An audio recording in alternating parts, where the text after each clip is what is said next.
وأشهد أن محمدا عبده ورسوله. اللهم صل وسلم على سيدنا محمد وعلى آله وأصحابه ومن تبعهم بإحسان إلى يوم القيامة. فقال الله تعالى في القرآن الكريم: بسم الله الرحمن الرحيم. وما أمروا إلا ليعبدوا الله مخلصين له الدين حنفاء ويقيموا الصلاة ويؤتوا الزكاة وذلك دين القيمة. صدق الله العظيم. أما بعد.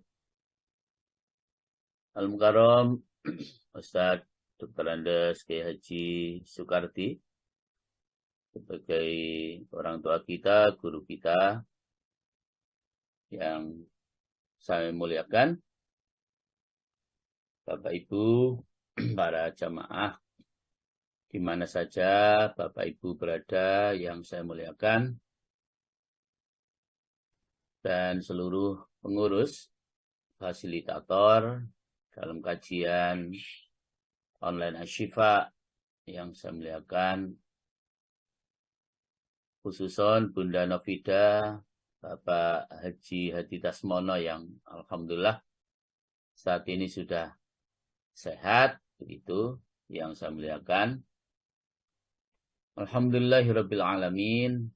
Mari kita awali dengan bersyukur Allah Subhanahu wa taala atas nikmat rahmat taufik hidayah inayahnya yang telah diberikan kepada kita sekalian, sehingga alhamdulillahirabbil alamin pada pagi hari ini kita dapat bermuwajahah melalui laptop dan HP kita masing-masing dalam niatan kita yang satu, yaitu tholabul ilmi.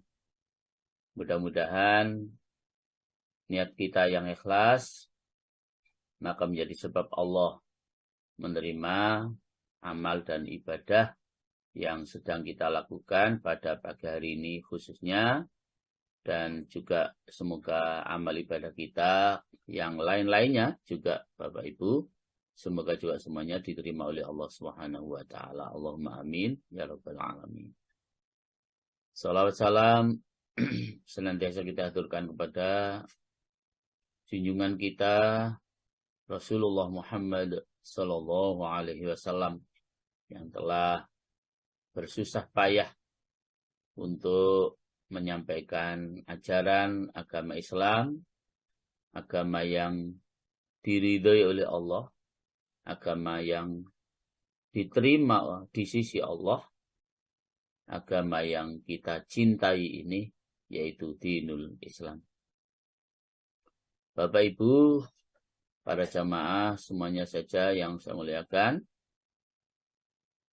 semoga pada pagi hari ini juga kita diberikan kesehatan jasmani rohani, dan ketika ada yang sakit di antara kita, wabil khusus tadi yang sudah diinformasikan Pak Haji Muhammad Alwi yang sedang sakit, dan mungkin Bapak Ibu yang lain yang sedang diuji sakit oleh Allah SWT, semoga segera disehatkan kembali sehingga bisa beraktivitas sebagaimana yang biasa kita lakukan.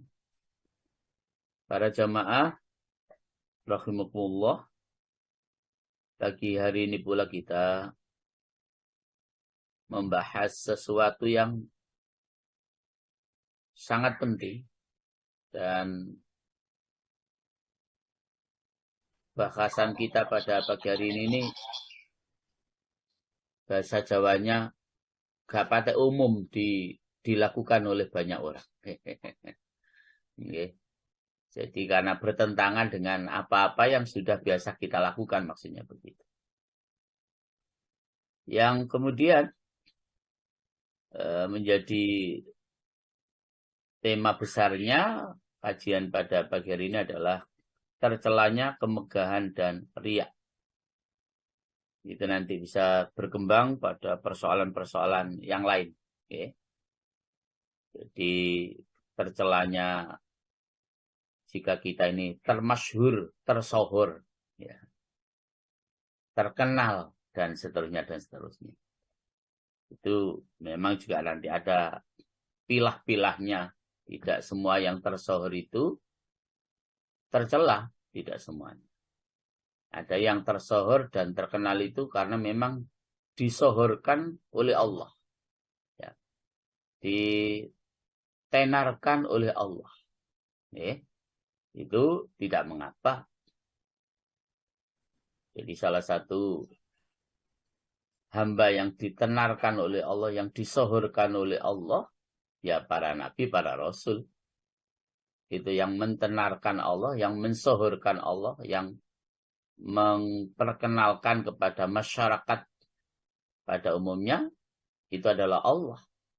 Ya, ini nabimu, ini rasulmu, dengan dibekali berbagai pedoman, dengan petunjuk-petunjuk melalui wahyu-wahyu Allah, itu memang yang mensohorkan, yang mentenarkan adalah Allah SWT. Tidak ada masalah. Sehingga justru para nabi dan para rasul itu, para jamaah, dengan ketenarannya, dengan kesohorannya, dengan kemasyhuran namanya, itu tidak pernah membuat kemudian para nabi dan rasul itu riak, sombong, sama sekali tidak. Ya. Pada jamaah rahmatullah, kita awali dengan sebuah hadis yang disampaikan oleh Rasulullah SAW, yang diriwayatkan oleh sahabat Ibnu Majah dari Al-Hakim, dari Sa'ad bin Anas. Rasulullah SAW, beliau bersabda, Inna akhwafa ma akhafu ala ummati ar-riya'u wasyahwatul hafiyah allati hiya ahfa min dabibatin namlati sauda ala sokhrati samma fil lailatil dhulma. Kata Rasulullah berjamaah, sesungguhnya yang paling saya takuti dari apa yang saya takuti atas umatku.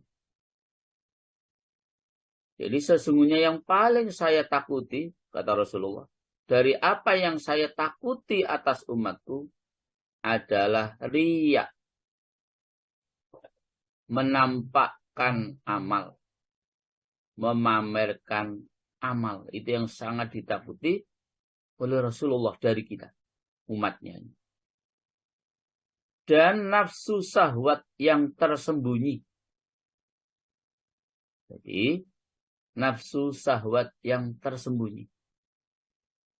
Yang keduanya itu, kata Rasulullah, di mana ia lebih samar daripada samarnya semut hitam di atas batu besar yang hitam, di atas batu besar yang hitam pekat, di malam yang gelap gulita. Allahu Akbar.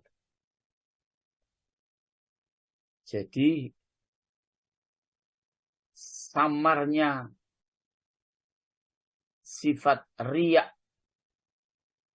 dan samarnya nafsu syahwat yang tersembunyi itu, para jamaah, digambarkan oleh Rasulullah bagaikan seekor semut, yang semut itu warnanya hitam, lalu berada di batu yang hitam pekat, lalu dalam tempat yang gelap gulita. Masya Allah. Jadi seperti itu. Riya dan nafsu syahwat yang tersembunyi itu. Maka kalau tidak hati-hati, siapa yang bisa melihat semut hitam berada di atas batu yang hitam pekat dalam suasana atau dalam tempat yang gelap gulita? Sangat sulit kita untuk bisa melihat kalau tidak teliti, cermat, dan hati-hati tentang riya dan nafsu syahwat yang tersembunyi. Oleh sebab itu, para jamaah, Maka para ulama yang terkenal, mereka lemah dari mengetahui tipu dayanya. Jangan bayangkan. Ulama yang terkenal saja mereka lemah dari tipu dayanya. Tipu dayanya riya dan nafsu syahwat yang tersembunyi itu. Apalagi bagi para abid, orang yang sekedar banyak melakukan ibadah, yang kemudian ibadahnya tidak didasari dengan ilmu,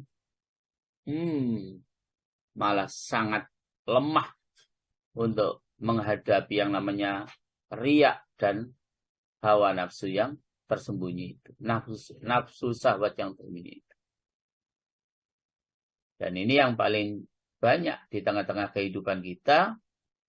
Banyak orang yang melakukan ibadah, yang ibadahnya tidak didasari oleh ilmu. Itulah yang disebut abid, orang yang banyak melakukan ibadah, tapi ibadahnya tidak didasari ilmu. Sangat sulit untuk bisa tahu yang namanya riya. Sangat sulit untuk bisa menghindarkan diri dari nafsu syahwat yang tersembunyi. Kalau sekedar ibadah. Demikian takwanya orang yang awam. Karena itu ayat yang dibacakan oleh Wajah Dwi Ariyanti tadi itu. Memang perintahnya takwa itu seperti itu. Para jamaah. Haqqa tuqatih. Sebenar-benarnya takwa. Bukan takwa-takwaan. Tapi perintah takwa itu sebenar-benarnya takwa. Haqqa tuqatih. Bahkan anjuran Rasulullah SAW dalam takwa itu perintahnya haitsu ma kunta. Di mana saja kita berada, perintah Rasulullah kita harus tetap bertakwa kepada Allah Subhanahu wa taala. Dengan takwa yang haqqa tuqatih. Ya, bukan sekedar takwa. Sehingga para jamaah, kalau para ulama yang terkenal saja begitu sulit tidak tertipu dengan yang namanya riya dan nafsu syahwat yang tersembunyi itu, apalagi sekedar orang yang ibadah, yang kemudian ibadahnya tidak didasari dengan ilmu. Apalagi orang-orang awam yang takwanya asal takwa, bukan haqqa tuqatih. Orang yang sebenar-benarnya takwa. Jadi sesungguhnya orang-orang yang alim, orang-orang yang abid, orang-orang yang beribadah tadi, orang-orang yang rajin, mereka mendapatkan cobaan yang demikian, yaitu dicoba untuk kesungguhannya berjalan menempuh jalan akhirat. Jadi orang-orang alim, orang-orang abid, orang-orang yang rajin dalam menjalankan ibadah kepada Allah itu memang semuanya diuji oleh Allah. Diuji dengan kesungguhannya untuk berjalan menempuh jalan akhirat. Jadi kalau kemudian kita ini masih riya, kita masih mengikuti nafsu syahwat kita yang tersembunyi, yang tidak terang-terangan, itu artinya para jamaah, kita belum menuju jalan untuk jalan menuju ke akhirat. Kita belum berjalan untuk menuju akhirat. Karena dengan riya itu artinya kita ingin memamerkan amal ibadah kita. Dengan kita ingin memamerkan amal ibadah kita berarti kita ingin dipuji oleh manusia. Bukankah pujian Allah justru yang sangat kita harapkan para jamaah? Bukankah ridha Allah yang justru sangat kita harapkan para jamaah? Sehingga sampai kepada nafsu syahwat yang tersembunyi pun, yang tidak terang-terangan pun, yang tidak diketahui oleh siapapun, harusnya semuanya kita tinggalkan demi menuju kepada kehidupan akhir.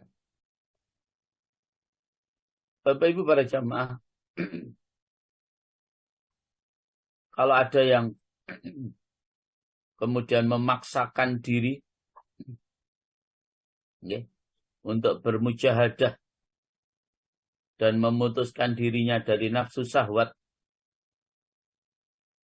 lalu menjaga dirinya dari perbuatan yang subhat, ia memaksakan dirinya atas macam-macam ibadah, melaksanakan berbagai macam ibadah. Lemah diri mereka dari kelobaan pada perbuatan-perbuatan maksiat yang terang-terangan. Tetapi kemudian dia masih menyimpan nafsu syahwat yang tersembunyi. Sekali lagi para jamaah, kita belum bisa menuju pada jalan akhirat kalau seperti itu. Ya. Akan sangat sulit kita untuk menuju jalan akhirat kalau kita masih seperti itu. Jadi nampaknya kita sudah baik, tapi menurut Allah belum baik. Ya. Menurut Allah belum baik. Para jamaah hukumullah, sesungguhnya justru yang paling penting bagi kita itu bagaimana kita berupaya untuk tidak mendapatkan sanjungan dan pujian dari manusia ini. Ya.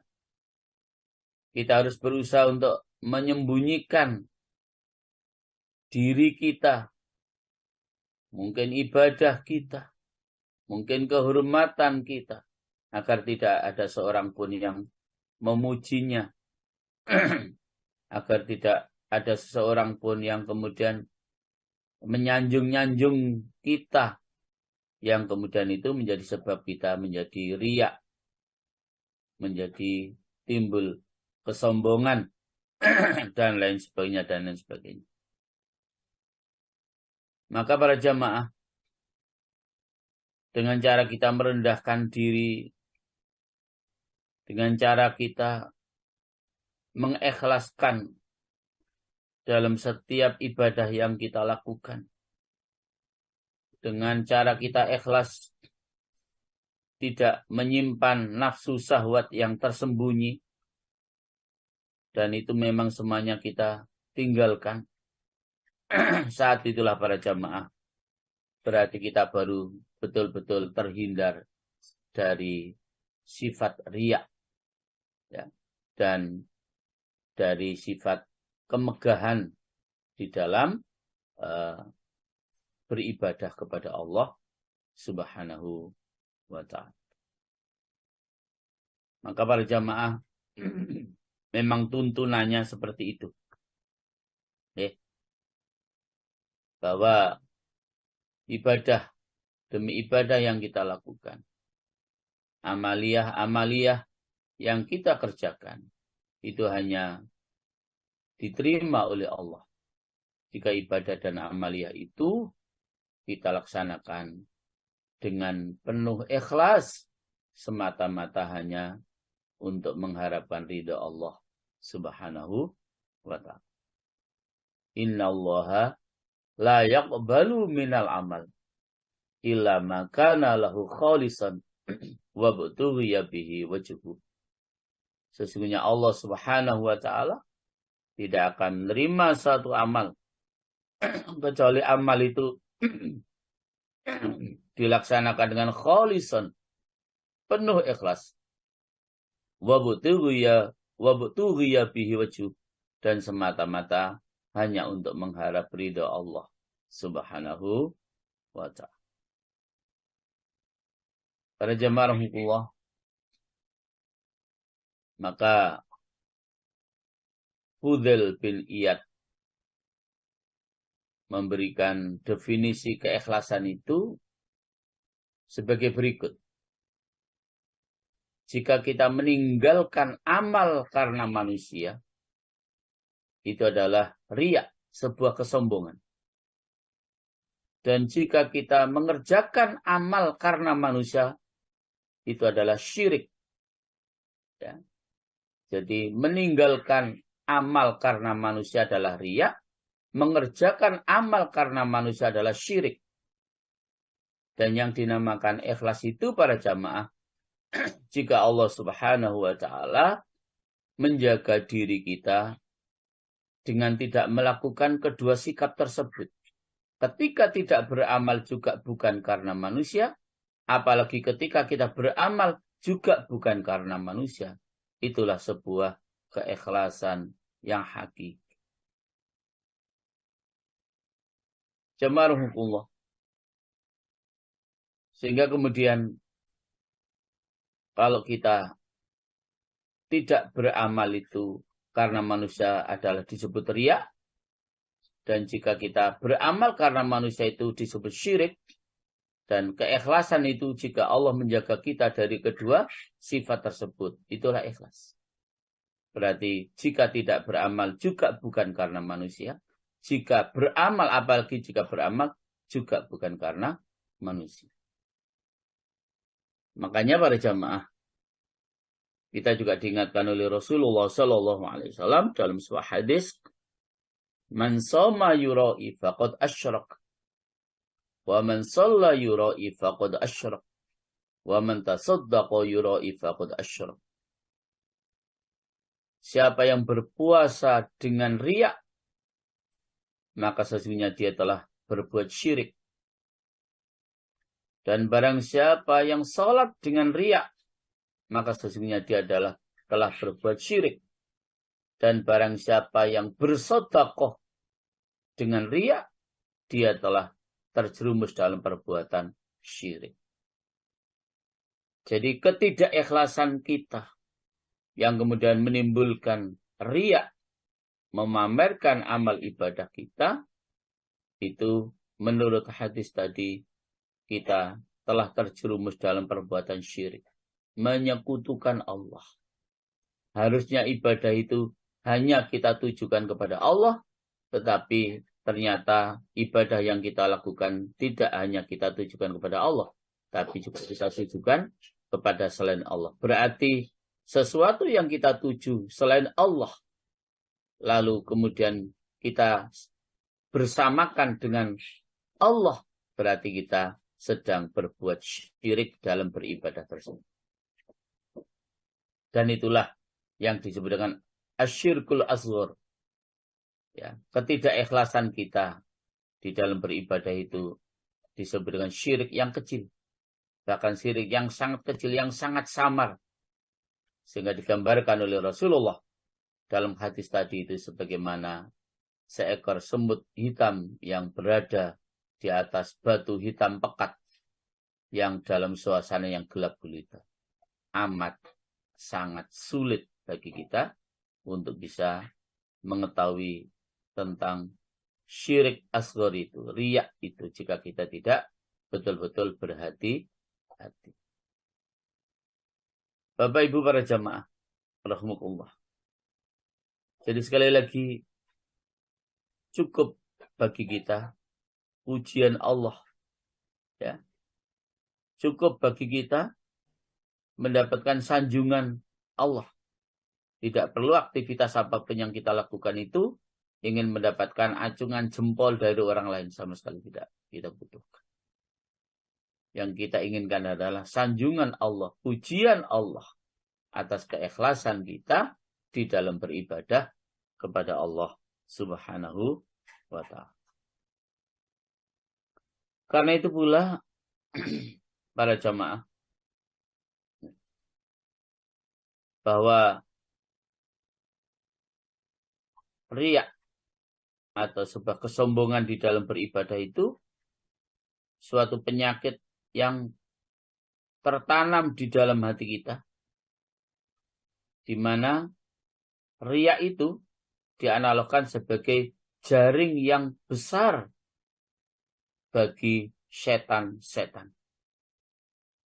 Jadi ketika kita riya itu diibaratkan sebuah jaring yang sangat besar, yang di situ nanti akan tersangkut setan-setan yang justru ingin menambah ketidakikhlasan kita di dalam beribadah kepada Allah SWT, yang justru akan menganjurkan kita untuk selalu berbuat riya di setiap kita melaksanakan ibadah kepada Allah Subhanahu wa ta'ala.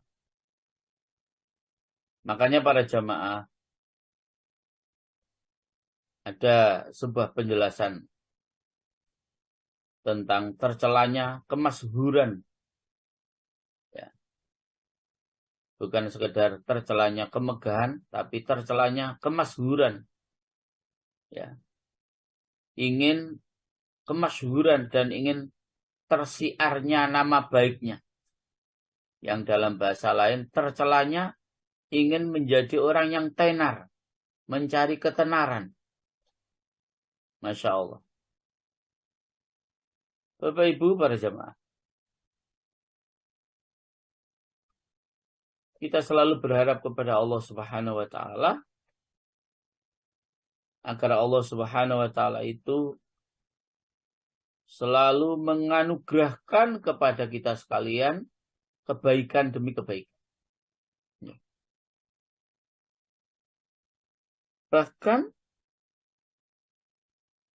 kalau kebaikan demi kebaikan itu menyebabkan kita menjadi masyhur, menjadi terkenal, bukan karena ingin kita yang ingin masyhur, bukan kita yang menginginkan kita terkenal, tetapi karena memang kemasyhuran kita, ketenaran kita itu memang datangnya dari Allah, maka tentu itu tidak tercela. Yang tercela itu jika kita ikhtiar agar kita ini masyhur, agar kita ini dikenal, sehingga kemudian nama kita menjadi tersohor. Itu yang tercela. Jadi para jamaah, justru yang terpuji adalah kita punya sifat namanya khumul, tidak ingin masyhur. Itu yang terpuji. Jadi kalau kita tidak ingin masyhur, tidak ingin dikenal oleh siapa-siapa, tidak ingin kita mendapatkan pujian siapa-siapa, saat itulah insya Allah kita bisa melaksanakan ibadah dengan penuh ikhlas, karena kita memang bukan siapa-siapa. Kita memang tidak dikenal oleh siapapun. Kita memang tidak menjadi orang yang terkenal, orang yang tersohor, sehingga ibadah demi ibadah yang kita lakukan, insya Allah bisa kita laksanakan dan kita kerjakan dengan penuh ikhlas. Kalau kita dalam posisi khumul, khumul itu tidak termasyhur.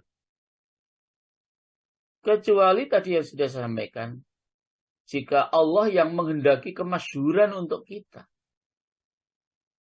Dan tentu kemasyhuran untuk kita yang dimaksud itu yang datang dari Allah Subhanahu wa ta'ala. Allah Subhanahu wa ta'ala itu karena kita dikehendaki oleh Allah untuk menyebarkan dan mendakwahkan agama Allah ini. Okay. Mendakwahkan agama Allah ini. Ya. Tetapi sama sekali kita tidak ada keinginan dan menitik beratkan agar kita menjadi orang yang masyhur dengan kita menjalankan apa yang telah dengan apa yang telah kita lakukan tersebut para jamaah. Ya, apa yang telah kita lakukan tersebut. Para jamaah rahmatullah. Jadi dalam sebuah hadis, walaupun dijelaskan di sini, hadis ini dijelaskan sanadnya dhaif ya, dari Imam Al-Baihaqi. Sahabat Anas radhiyallahu anhu berkata bahwa Rasulullah sallallahu alaihi wasallam beliau bersabda, hasbamri'in minasyarri ayyushiran nasu ilaihi bil asabi'i fi dinihi wa dunya illa man asamahullah. Cukuplah seseorang mendapatkan kejelekan dengan ia memberi isyarat kepadanya dengan jari-jari tangannya di dalam masalah agama dan dunianya, kecuali orang-orang yang dipelihara oleh Allah Subhanahu wa ta'ala. Untuk menafsirkan hadis itu, sahabat seorang tabi'in, Al-Hasanul Basri radhiyallahu an menerangkan takwilnya hadis itu. Dan tidak jadi apa ia mentakwilkan hadis itu, karena ia yang meriwayatkan hadis itu. Kemudian ia ditanya, "Hai Abu Sa'id," gelarnya Al-Hasan Basri, itu Abu Sa'id, "sesungguhnya manusia apabila ia melihatmu, niscaya ia memberi isyarat kepadamu dengan memakai jari-jari tangannya." Al-Hasan Basri lalu berkata, "Sesungguhnya yang dimaksud bukan ini, akan tetapi yang dimaksudkan ialah orang yang mengada-ada atau orang yang membuat bid'ah pada agama dan yang fasik pada dunianya." Jadi para jamaah, sekedar seseorang itu mengangkat jari begini lalu menunjuk kepada seseorang, itu saja dalam hadis ini sudah dikatakan kejelekan, sebuah kejelekan. Cukuplah seseorang mendapatkan kejelekan dengan ia memberi isyarat kepadanya dengan jari-jari tangannya di dalam masalah agama dan dunianya, kecuali orang yang dipelihara oleh Allah SWT. Jadi misalnya seseorang dengan menunjukkan, itu loh orang yang baik, itu loh orang yang terkenal, itu sudah dikatakan dalam hadis ini, cukuplah seseorang mendapatkan kejelekan dengan seseorang menunjukkan dengan jarinya, itu orang baik, itu orang terkenal. Itu sudah cukup kita mendapatkan kejelekan. Oleh sebab itu para jamaah, sahabat Ali radhiyallahu an berkata, "Berikanlah hartamu dan jangan ingin dikenal. Dan janganlah kamu mengangkat dirimu supaya kamu disebut-sebut orang." Ya, memperkenalkan dirinya, kemudian menjadi sebabnya kita disebut-sebut oleh masyarakat umum. "Belajarlah dan sembunyikanlah kepandaianmu, dan diamlah, niscaya kamu akan selamat. Kamu gembirakan orang-orang yang baik, dan kamu marahi orang-orang yang dolim." Jadi para jamaah, pesan Khalifah Ali, berikanlah hartamu dan jangan ingin dikenal. Maka tidak mengapa ketika kemudian kita sedekah, infak jariyah, kemudian disebutkan dari hamba Allah, itu memang boleh dan itu khairul lakum, lebih baik untuk kita. Walaupun disebut-sebutkan sedekah kita, jariyah kita, infak kita, disebutkan, diumumkan nama kita, itu juga tetap boleh. Yang penting kita ikhlas. Tidak ingin menjadi orang yang terkenal karena sedekah kita, karena infak kita, sehingga kemudian kita akan menjadi timbulnya sifat riya, kesombongan saat kita beramal, kemudian bahkan juga akhirnya kita menjadi orang yang terkenal. Okay. Orang yang terkenal. Salim bin Handalah berkata, ketika kami berada di sekeliling Ubay bin Ka'ab, di mana kami berjalan di belakang, lalu kami dilihat oleh Umar radhiyallahu an. Kemudian Umar mengangkat cemeti di atasnya. Ubay bin Ka'ab lalu berkata, "Hei Amirul Mukminin, apa yang kamu lakukan?" Umar lalu menjawab bahwa perbuatan yang demikian itu adalah suatu kehinaan bagi yang mengikuti dan menjadi fitnah bagi orang yang diikuti. Masya Allah. Jadi para jamaah, Salim bin Hadalah berkata, katanya ketika kami berada di sekeliling Ubay bin Ka'ab, sehingga Ubay bin Ka'ab ini berjalan, lalu diikuti orang yang ada di belakangnya. Ya. Maka Khalifah Umar itu langsung mengangkat cemeti. Lalu Ubay bin Ka'ab bertanya, "Hai Amirul Mukminin, mukminin apa yang kamu lakukan?" Umar menjawab bahwa perbuatan yang demikian itu adalah suatu kehinaan bagi yang mengikuti dan sebuah fitnah bagi yang diikuti.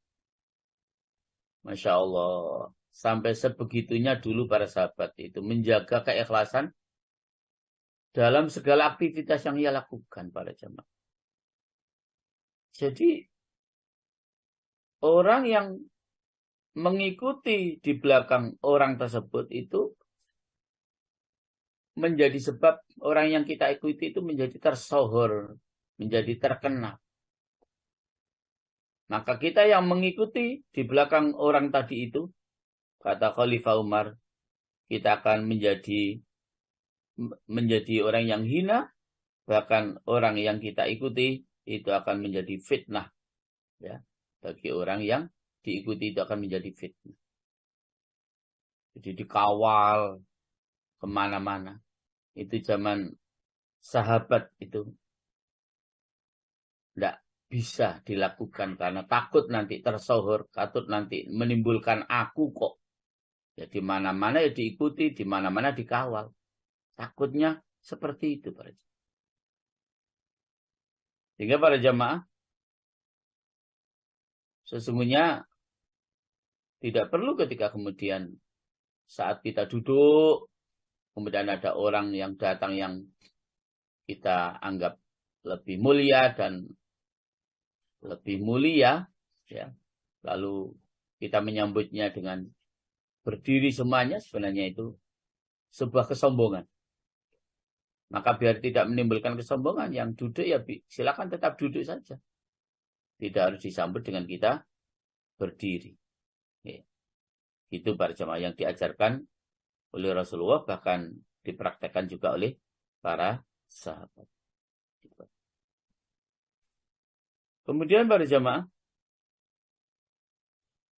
kembali dari Al-Hasan Basri radhiyallahu an, ia berkata, pada suatu hari Ibnu Mas'ud keluar dari tempat tinggalnya. Kemudian ia diiringi oleh orang banyak, diikuti oleh orang banyak, Ibnu Mas'ud itu. Maka Ibnu Mas'ud melihat kepadanya, kepada orang-orang yang mengikuti Ibnu Mas'ud tadi di belakangnya itu. Seraya berkata, dengan maksud apa kalian mengiringiku? Ya. Jadi, sahabat Ibnu Mas'ud bertanya, dengan maksud apa kalian mengiringiku? Maka kata Ibnu Mas'ud, demi Allah, jikalau kalian mengerti mengapa pintuku selalu kukunci, niscaya kamu tidak akan mengiringkanku lebih dari 2 orang. Jadi para jamaah, begitu para sahabat itu. Tidak mau dikawal, tidak mau diiringi, diikuti oleh orang banyak. Karena menjaga diri agar tidak riak dan selalu ikhlas dalam beribadah, karena menjaga diri agar tidak menjadi orang yang tersohor, menjadi orang yang terkenal. Menjadi orang yang tersohor, menjadi orang yang terkenal. Demikian pula pada suatu hari Al-Hasan Basri keluar dari rumahnya. Lalu ia diikuti oleh suatu rombongan orang banyak. Maka Al-Hasan Basri berkata, apakah kamu punya keperluan? Jikalau kamu tidak ada keperluan, maka janganlah perbuatan semacam ini dilakukan oleh orang-orang mukmin. Masya Allah. Ya. Jadi tidak mau diikuti, dikawal oleh orang banyak itu. Para jamaah rahmatullah, diriwayatkan pula bahwasanya seorang lelaki menemani Ibnu Muhairis pada perjalanan jauhnya. Maka ketika orang itu akan berpisah dengan Ibnu Muhairis, ia berkata, berilah saya nasihat. Orang yang mengikuti Ibnu Muhairis tadi itu. Ketika mau berpisah, orang laki-laki itu berkata, berilah saya nasihat kepada Ibnu Muhairis. Dia minta dinasihati. Maka Ibnu Muhairis berkata, jikalau kamu mampu, maka hendaknya kamu mengenal atau mengerti. Dan jangan sampai dikenal atau ingin ketenaran. Kamu berjalan dan jangan sampai orang berjalan mengiringkanmu. Kamu bertanya dan jangan kamulah yang ditanyakan. Maka lakukanlah ini. Masya Allah. Jadi nasihatnya Ibnu Muhairis kepada orang laki-laki yang mengawal Ibnu Muhairis itu. Ketika orang laki-laki itu minta diberi nasihat. Jikalau kamu mampu, maka hendaknya kamu mengenal atau mengerti. Dan jangan kamu yang ingin dikenal. Ya. Jadi kamu sembunyikan dirimu. Ya. Biar orang lain yang tenar. Biar orang lain yang terkenal. Ya. Kamu berjalan dan jangan sampai orang berjalan mengiringkanmu. Jangan sampai ketika kita jalan itu dikawal. Kamu bertanya dan jangan kamulah yang ditanyakan. Kamu saja yang bertanya. Jangan kamu yang ditanyakan orang. Maka lakukanlah ini semua. Itulah nasihat Ibnu Muhairis terhadap orang yang mengikuti perjalanannya. Ketika mau berpisah, minta diberi nasihat seperti itu. Bapak Ibu para jamaah, kisah-kisah para sahabat yang seperti itu amat sangat banyak. Amat sangat banyak. Jamaah rahmatullah. Karena itu, upaya agar kita tetap ikhlas dalam beribadah kepada Allah itu termasuk upaya melakukan khumul. Tidak ingin tersohor, tidak ingin tenar, tidak ingin banyak dikenal oleh orang, sehingga kita akan tetap ikhlas setiap ibadah yang kita lakukan. Tetap ikhlas dalam setiap ibadah yang kita lakukan. Para jamaah Allah, justru yang lebih utama itu, sekali lagi para jamaah, adalah kita menjadi orang yang tidak terkenal. Dalam hal ini dijelaskan oleh Rasulullah Shallallahu Alaihi Wasallam dalam sebuah hadis yang diriwayatkan oleh Imam Muslim dari sahabat Abu Hurairah. Rasulullah SAW beliau bersabda, Rubba as'asa aghbara dhi tamrain la yu'bahu lahu lau aqsama ala Allah la abarrahu minhumul barra bin Malik. Kata Rasulullah, banyaklah orang yang kusut rambutnya, berdebu badannya, memakai pakaian yang jelek. Ia tidak dipedulikan orang. Jikalau ia bersumpah kepada Allah, niscaya ia akan memenuhi sumpahnya. Maka kata Rasulullah, di antara mereka, ya, yang rambutnya kusut, badannya berdebu, memakai pakaian yang jelek, jika datang kepada orang lain tidak dipedulikan, di antara yang dijelaskan oleh Rasulullah, di antara mereka yang seperti itu adalah Al-Bara' bin Malik. Al-Bara' bin Malik itu siapa? Al-Bara' bin Malik itu adalah saudara seayah dengan Anas bin Malik. Itu Al-Bara' bin Malik. Adalah saudara seayah dengan Anas bin Malik. Bapak Ibu para jamaah. Jadi justru orang yang baik itu atau keutamaan khumul itu seperti itu. Kita tidak menjadi orang yang terkenal, biarkan istilahnya rambut dalam kondisi kusut, badan dalam berdebu, pakaian dalam kondisi yang jelek, bahkan mungkin kita tidak dipedulikan oleh orang. Kalau dalam kondisi seperti itu kan mungkin kita dianggap orang gila itu sama orang lain.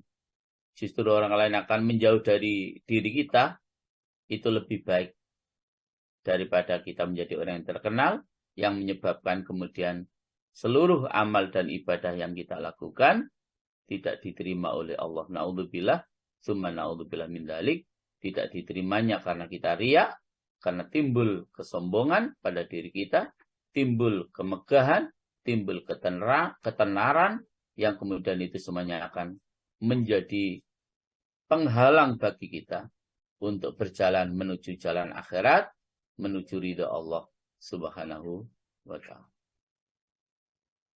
Maka para jamaah rahimahullah,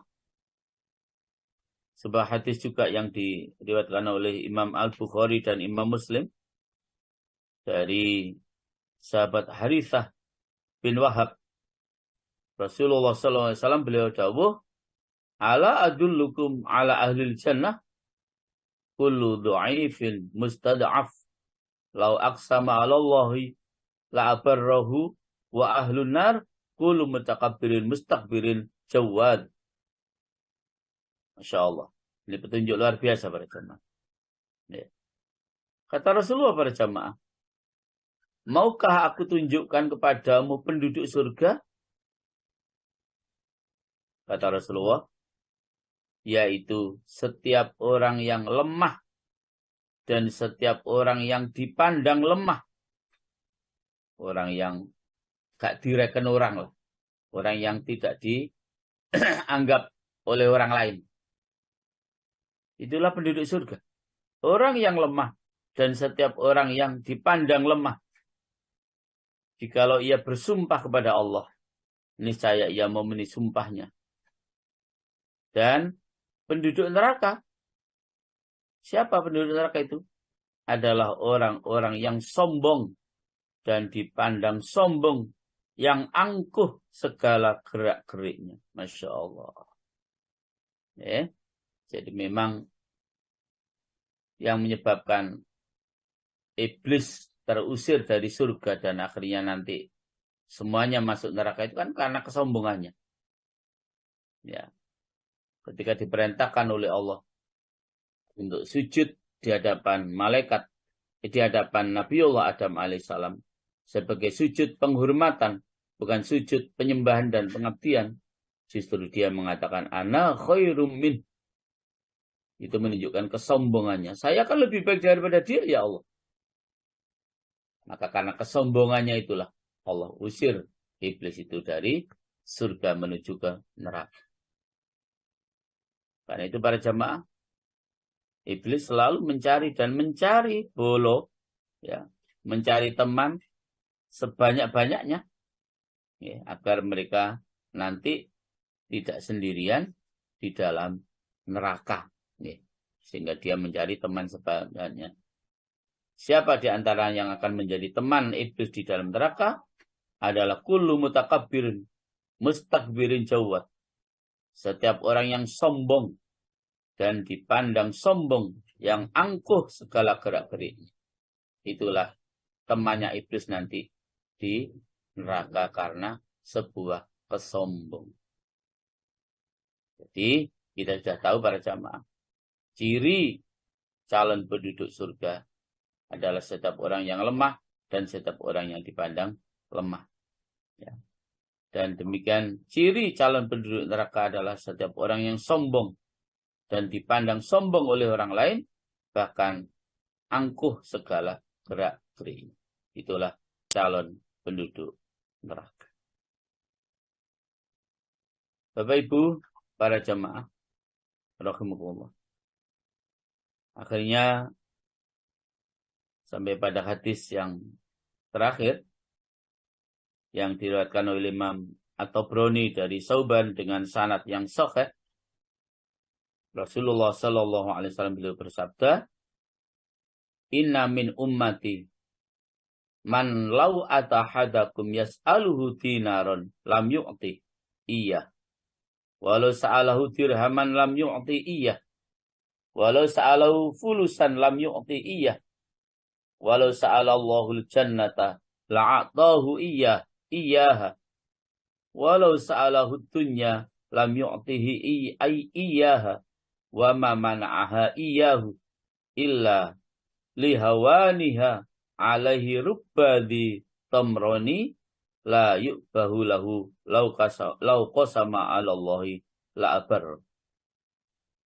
Sesungguhnya dari umatku ada orang yang seandainya ia datang kepada seseorang di antara kamu dengan minta 1 dinar, niscaya ia tidak memberinya. Dan seandainya ia meminta 1 dirham pun, niscaya ia tidak memberinya. Dan seandainya ia minta uang kuno, fulus, niscaya ia juga tidak memberinya. Dan seandainya ia minta kepada Allah akan surga, niscaya Allah memberinya. Seandainya ia minta dunia kepada Allah, niscaya dia tidak akan memberinya. Dan Allah tidak memberikan kepadanya dunia, selain karena hinanya dunia baginya. Banyaklah orang yang berpakaian jelek, di mana ia tidak dipedulikan lagi oleh manusia. Seandainya ia bersumpah kepada Allah, niscaya ia memenuhi sumpahnya. Jadi, sebuah hadis yang menunjukkan kepada kita sekalian, para jamaah, kepada orang yang kita tidak menganggapnya lah, sehingga datang ke kita minta sedekah 1 dinar pun kita tidak memberinya. Minta sedekah 1 dirham pun kita juga tidak memberinya. Bahkan meminta uang kuno pun kita tidak memberinya, karena kita menganggap orang itu orang yang hina, orang yang tidak jelas, dan lain sebagainya, Tetapi ingat, ketika ia meminta kepada Allah akan surga, niscaya Allah akan memberinya. Gitu ya. Niscaya Allah akan memberinya. Itu para jamaah rahimakumullah. Ya. Dan kemudian yang paling akhir para jamaah, diriwayatkan bahwasanya Umar radhiyallahu an masuk ke masjid. Lalu ia melihat Mu'ad bin Jabal menangis di sisi kubur Rasulullah SAW. Begitu Umar masuk ke Masjid Nabawi, ternyata melihat sahabat Mu'ad bin Jabal menangis di sisi kuburnya Rasulullah SAW. Maka Umar radhiyallahu an pun bertanya, "Apakah yang menyebabkan kamu menangis?" Mu'ad bin Jabal berkata, "Saya mendengar Rasulullah SAW bersabda." Jadi menangisnya Mu'ad bin Jabal itu karena beliau mendengar sabdanya Rasulullah SAW, yang isi sabda beliau adalah, "Innal yasira minar riya syirkun, wa innallaha yuhibbul atqiya wal akhfiya alladzina in ghabu lam yaftaqidu wa in hadaru lam ya'rifu qulubuhum masabihul huda yanjuna min kulli ghabra madlama."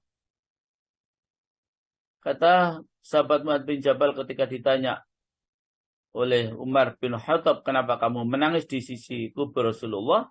Karena Mu'ad bin Jabal pernah mendengarkan Rasulullah bersabda yang artinya, sesungguhnya riya yang sedikit saja adalah syirik. Masya Allah. Jadi sesungguhnya riya yang sedikit saja adalah syirik.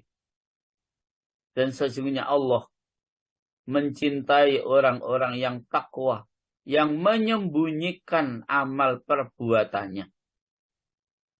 Yaitu orang-orang yang apabila ia tidak ada, orang orang tidak merasa kehilangan padanya. Dan jikalau mereka hadir, orang tidak mengenalnya, hati mereka bagaikan lampu-lampu petunjuk. Mereka selamat atau terlepas dari setiap bumi yang gelap. Masya Allah. Jadi para jamaah, menangisnya sahabat Mu'adz bin Jabal di sisi kubur Rasulullah SAW itu karena Mu'adz bin Jabal mengingat hadis Rasul ini. Apa? Sesungguhnya riya yang sedikit saja sudah syirik. Ya. Dan sesungguhnya Allah itu mencintai orang yang takwa, yang menyembunyikan amal perbuatannya. Yaitu orang yang apabila ia tidak hadir, atau ia tidak ada, atau gaib, orang tidak merasa kehilangan. Dan jikalau mereka hadir, ada, orang juga tidak mengenalnya. Hati mereka bagaikan lampu-lampu petunjuk. Mereka selamat atau terlepas dari setiap bumi yang gelap. Masya Allah para jamaah. Maka seperti itulah para jamaah. Petunjuk-petunjuk Rasulullah Sallallahu Alaihi Wasallam dalam rangka agar sekali lagi kita terhindar dari riya, dari kesohoran, dari keterkenalan diri kita, dari termasyhurnya diri kita, terhindar dari kemegahan yang ada pada diri kita. Karena dengan kemegahan yang ada pada diri kita, kesohoran dan keterkenalan diri kita akan menjadi sebab sulitnya kita untuk betul-betul ikhlas di dalam beribadah kepada Allah Subhanahu wa ta'ala. Memang soal ikhlas itu memang ada di dalam hati kita masing-masing. Bukan di lisan ikhlas itu, memang di dalam hati. Bisa saja justru kita mengatakan, aku ikhlas kok. Ya, jadi mengatakan, lisannya aku ikhlas kok. Itu justru sesungguhnya tidak ikhlas. Karena memang ikhlas itu di dalam hati. Makanya, setiap kita melihat peristiwa sebuah ibadah, misalnya dengan terang-terangan di syuting menyerahkan seekor kambing, menyerahkan seekor sapi, ya doa kita semoga tetap itu didasari dengan hati yang ikhlas, bukan semata-mata karena riya. Karena kalau semata-mata itu riya, maka sama sekali tidak ada nilai ibadah di sisi Allah Subhanahu wa ta'ala. Karena dengan riya yang sedikit saja menyebabkan kita syirik, artinya kita menyekutukan Allah dalam hal ibadah tersebut, kita menggandeng selain Allah, lalu menjadi sasaran bagi kita untuk mendapatkan pujian kepada diri kita yang datang dari selain Allah. Maka sekali lagi para jamaah, bukankah sudah cukup pujian itu datang dari Allah? Bukankah kita sudah merasa sangat cukup sanjungan itu datang dari Allah? Tidak perlu kita ingin mendapatkan sanjungan dan pujian dari selain Allah Subhanahu wa ta'ala. Maka hadis tadi itu Masya Allah menjelaskan sedikit riak saja sudah kita terjerumus di dalam perbuatan syirik. Itulah yang menyebabkan sahabat Mu'adz bin Jabal menangis ketika sedang berziarah di sisi makam Rasulullah SAW karena mengingat daripada hadis Rasul tersebut. Demikian para jamaah. InsyaAllah kita sambung pada kesempatan sore nanti dengan kajian Al-Quran dan doa khutmil Quran. Monggo semuanya juga bisa bergabung. InsyaAllah sudah saya share undangannya, yaitu temanya bergaul dengan Al-Quran. Seperti apa sih cara bergaul dengan Al-Quran itu? InsyaAllah akan kita sampaikan pada kesempatan sore nanti. Saya kembalikan kepada Bu Dwi. Monggo Bu Dwi. Ustaz, terima kasih.